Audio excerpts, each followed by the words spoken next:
The foundation of any great day starts with a great morning routine, and yours is holding you back. Let's change that. Dr. Jubal, MedSchoolInsiders.com.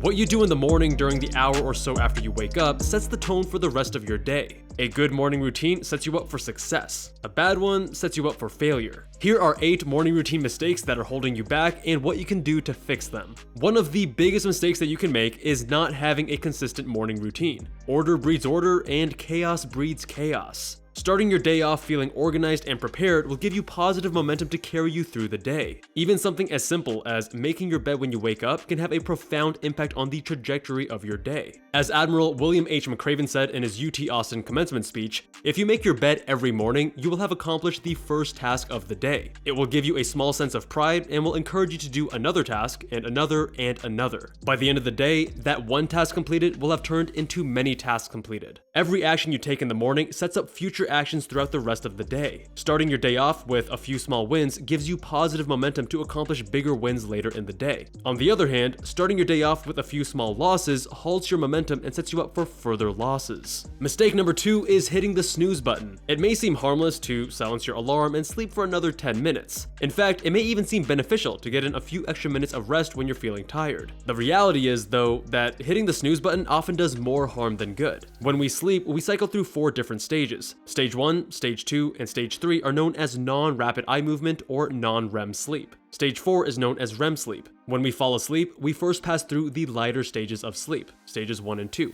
before going into the deeper restorative stages of sleep, stage 3 and REM. Throughout the night, we cycle through these 4 stages of sleep, completing one cycle about every 90 minutes. The problem with hitting the snooze button is that it disrupts the sleep cycle. When you go back to sleep, you don't necessarily pick up where you left off. In other words, you might have cut yourself short on precious deep sleep only to return to less restorative light sleep. So the extra 10 or 15 minutes of sleep after hitting the snooze button is unlikely to make you feel any less tired. If you notice yourself feeling tired in the morning, hitting the snooze button every day won't fix the problem. You need to get to the root of it and fix your sleep. Are you going to bed early enough? If so, how is your sleep quality? Waking up tired in the morning is a reflection of the quality of sleep you got the night before. So instead of trying to fix it in the morning, once the damage has already been done, you need to fix the problem before it occurs. You want to be proactive with your sleep instead of reactive. I've done an entire video on the science of sleep and how to wake up feeling more refreshed. Link in the description. Number 3 is not getting enough early morning sun exposure. As humans, we are diurnal, meaning that we are biologically wired to be awake during the daytime and asleep during the nighttime. One key hormone that helps regulate this biological rhythm is melatonin. It helps set our circadian rhythm and primes our body for sleep come bedtime. Research has shown that when people are exposed to sunlight in the morning, their nocturnal melatonin production occurs sooner in the day, and they have an easier time sleeping at night. This alone has been game-changing in me getting a better handle on my sleep onset insomnia.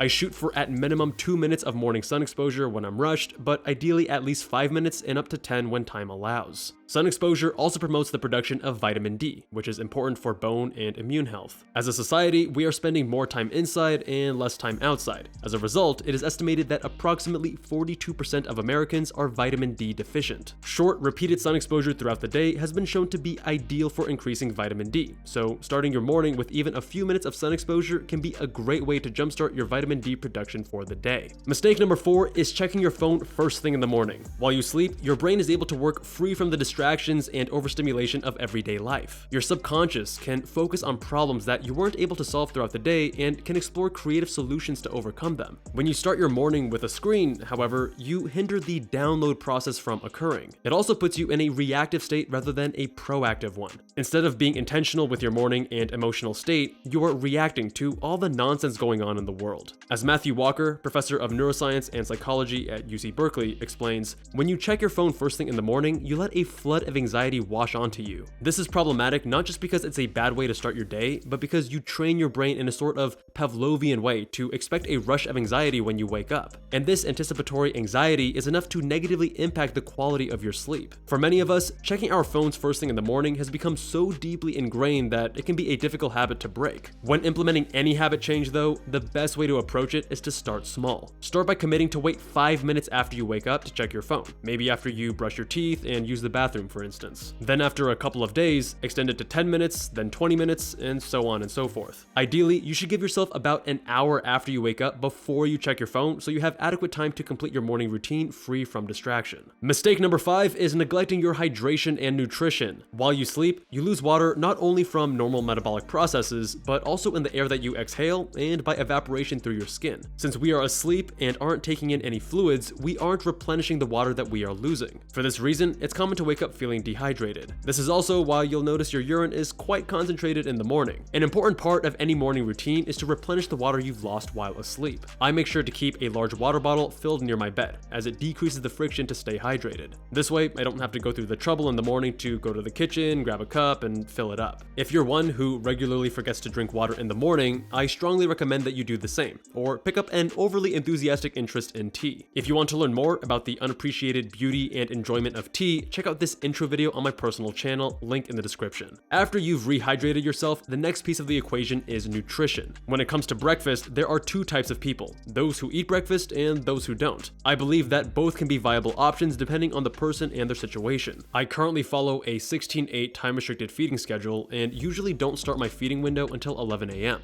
several hours after waking up. That being said, if you're going to eat breakfast in the morning, avoid processed foods like sugary cereal, Pop-Tarts, or sweetened yogurt. These foods may make you feel good initially, but they often lead to a crash shortly thereafter. Instead, try to eat a more balanced meal containing a mix of complex carbohydrates, proteins, and fats. This type of meal will be slower digesting and will provide you with more sustained energy throughout the day. Mistake number 6 is missing out on morning movement. If there's one habit I never miss, even going back all the way to 2012, it's getting my body moving every morning. Over the years, I have developed my own custom stretching and mobility routine and have completely fallen in love with it. I've noticed that when I do this as part of my morning routine, I stand with better posture, have more energy throughout the day, and simply feel better. These beneficial effects were even more noticeable when I was a resident surgeon and had to spend long days standing in the operating room or clinic. Given the compounding effects of starting your day off with movement, it's almost silly not to do this every morning. Spend just a couple minutes stretching in the morning while you wait for the shower to heat up or while you make your coffee. Stick with it for a few weeks, and I can almost guarantee that you won't need me to tell you the benefits because you'll feel them for yourself. If you want to see my exact stretching routine that I follow every single day, I have an entire video on my personal channel going over it, link in the description. Mistake number 7 is missing out on the opportunity to practice mindfulness. Our lives are full of distractions. Between the news, social media, text messages, and Zoom meetings, our attention is constantly being pulled in different directions. Outside of the morning, there are few opportunities for us to take a quiet moment, sit down, and be alone with our thoughts. For some people, mindfulness can mean following a guided meditation. For others, it may mean going for a walk outside without distraction. For you, it may mean something entirely different. I won't go into the full details of how regular mindfulness practice can benefit you in multiple ways. However, Tim Ferriss notes that over 80% of his guests of world-class performers start their days with some form of mindfulness practice. Coincidence? I think not. Finally, morning routine mistake number 8 is not setting intentions for the day. There are many different ways you can go about doing this. Some people prefer to do visualization practices and envision what they want to do later that day. For me, I prefer to use a journaling app which auto-populates a custom template that I fill out each morning. This morning template includes writing about 3 gratitudes, 3 long-term goals, today's 3 targets, and 3 affirmations. This simple practice takes no more than 3 minutes, and it primes me for the day ahead by getting me into the right mind space. This is the journaling template that works for me, but feel free to experiment and find what vibes with you. If this video has motivated you to implement a better morning routine, remember to start small and celebrate the small wins. Try adding or modifying one element at a time and experiment for yourself. And don't get discouraged if things don't stick immediately. Keep experimenting with and refining your routine until it becomes something that you look forward to every morning. Take pride in your morning routine, and I can assure you that it'll be an investment that continues to pay dividends. Thank you all so much for watching. If you enjoyed this video, be sure to check out my video covering the anatomy of a perfect morning routine or this other video. Much love, and I'll see you guys in that next one.